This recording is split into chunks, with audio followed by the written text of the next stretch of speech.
राधे। जय जय श्री राधे। श्री हरिवंश राधा वल्लभ लाल की जय हो। सभी संतों हरिभक्तों की जय हो।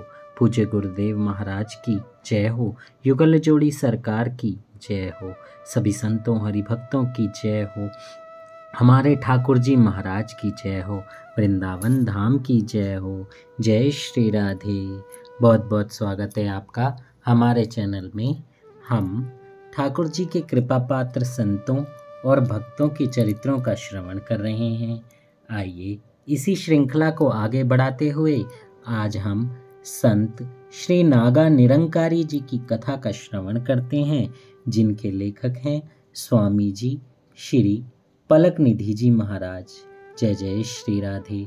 बहुत ही प्यारा चरित्र है। आप सभी लोग ध्यान से सुनिएगा और ज़्यादा से ज़्यादा लोगों को शेयर कीजिएगा। ठाकुर जी के भक्तों की कथा सुनने से मन बहुत प्रसन्न होता है और कुछ ना कुछ सीखने को भी ज़रूर मिलता है। तो हमेशा हमें ठाकुर जी के जो प्रिय संत हैं या भक्त हैं, उनके चरित्रों को श्रवण करके एक ना एक चीज़ अपने जीवन में ज़रूर उतारनी चाहिए। जय हो। आइए श्री संत नागा जी निरंकारी जी की कथा का श्रवण करते हैं। संत श्री नागा निरंकारी जी महाराज का जीवन चरित्र अलौकिक एवं चमत्कार पूर्ण सिद्धियों और घटनाओं का प्रतीक ही नहीं, तपस्या, योग साधना, वैराग्य और संयम का सजीव साहित्य भी है। अभी कुछ ही वर्षों पहले उन्होंने कार्तिक शुक्ला चतुर्दशी को महासमाधि ली थी। यह कहना आसान नहीं है कि उनका जन्म विक्रम की किस शताब्दी में हुआ था। उनकी आयु का अनुमान लगाना बहुत कठिन है। उनकी वाणी और पद रचना की ऐतिहासिक समीक्षा से पता चलता है कि उन्होंने जिस समय जन्म लिया था, जब भारत में यावनीय प्रभुता अपने तीसरे पहर पर थी, गौरी सत्ता का प्रवेश नहीं हुआ था। वे पंजाब प्रांत के अठीलपुर के राजा के घर में पैदा हुए थे। बचपन से ही साधु संतों में उनकी प्रगाढ़ रुचि थी। वे बड़े अलहड़ और मस्त रहा करते थे। भगवान के आश्रय में उनका उसी समय से दृढ़ विश्वास था। वे कीमती से कीमती शाल, सोने की अंगूठी आदि सड़कों पर खेलते समय साधुओं को दे दिया करते थे। उनके पिता यवनों से लड़ते हुए एक युद्ध में मारे गए। नागा ने राजमहल त्याग कर प्रकृति की रमणीय गोद में सरिताओं के तट पर वनों और पहाड़ों की गुफाओं में अलख जगाना आरंभ किया। वे बड़ी श्रद्धा और भक्ति से अलख निरंजन कहा करते थे। धीरे धीरे उनका मन नानक जी के तथा उनके उत्तराधिकारियों रामदास, अमरदास, अंगद आदि के भक्ति सिद्धांत की ओर आकृष्ट हुआ। उन्होंने अपनी ब्रह्मवाणी में नानक आदि का बड़ी भक्ति से स्मरण किया और निसंदेह उनके मत में उनकी बड़ी आस्था और अचल निष्ठा भी थी। नागा जी महाराज हठ योगी, राजयोगी, लय योगी सब कुछ थे। वे परमहंस थे, अवधूत थे। पंजाब भ्रमण के बाद उन्होंने उत्तर प्रदेश में भगवती, भागीरथी, कालिंदी, सरयू और गोमती आदि के तटों पर अलख जगाना आरंभ कर दिया। विशेषताएं कानपुर के आसपास के जनपदों में उनके जीवन का अधिकांश बीता। कानपुर जनपद का पाली राज्य उनकी तपोभूमि है। कभी कभी मस्त होकर वे पद लिखाया करते थे। उनके पदों से पता चलता है कि वे लोकांतर और जन्म जन्मांतर की अनुभूतियों के प्रतीक थे। शिव तत्व में नागा निरंकारी की पूर्ण पहुंच थी।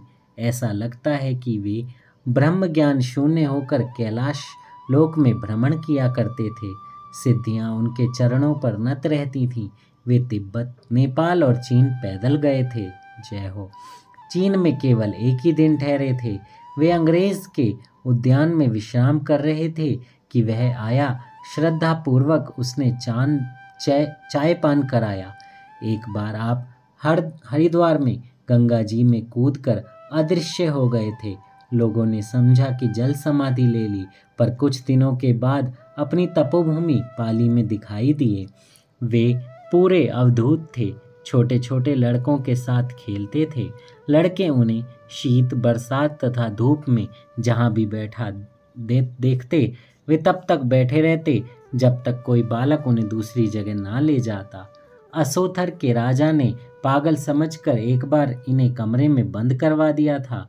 उन्होंने अलग शब्द का उच्चारण किया और तुरंत राजा ने उन्हें मुक्त कर दिया।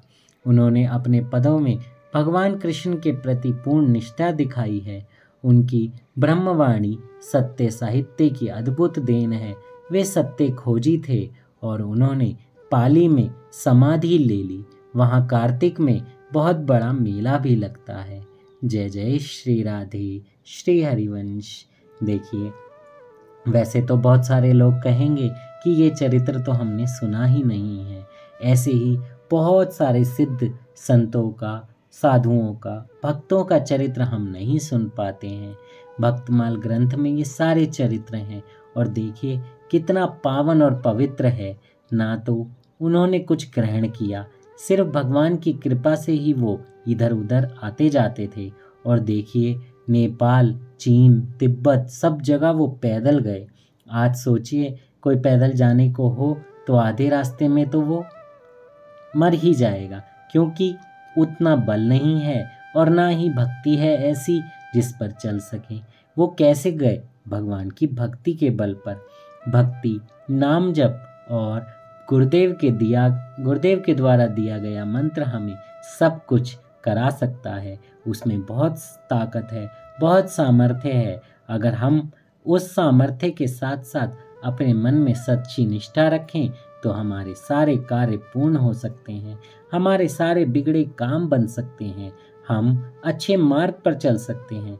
लोगों को उन्होंने ज़्यादा से ज़्यादा भक्ति में ही जोड़ा। देखिए, राजा के कमरे में बंद कराने के बाद सिर्फ एक शब्द वो अलख निरंजन कहा करते थे। वो सुना भी होगा आपने, अलख निरंजन। और देखिए, उन्होंने अलख शब्द का ही उच्चारण किया कि राजा ने उन्हें मुक्त कर दिया। तो सोचिए नाम की कितनी महिमा है। इस नाम के द्वारा ही हम ठाकुर जी को पा सकते हैं, हम अपनी ठाकुरानी राधा रानी को पा सकते हैं। राधा राधा जपिए, जो नाम आपको प्रिय हो वो जपिए, ठाकुर जी के प्रेम में छके रहिए और उनके बताए मार्ग पर चलिए, अच्छे कर्म कीजिए और ऐसे संतों के चरित्रों का श्रवण जरूर कीजिए। आपको बहुत आनंद मिलेगा, बहुत आनंद, सुकून मिलेगा।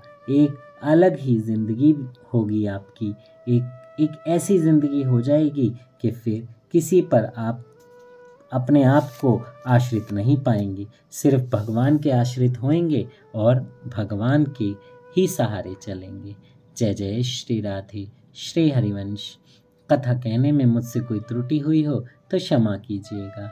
जय श्री राधे, श्री हरिवंश।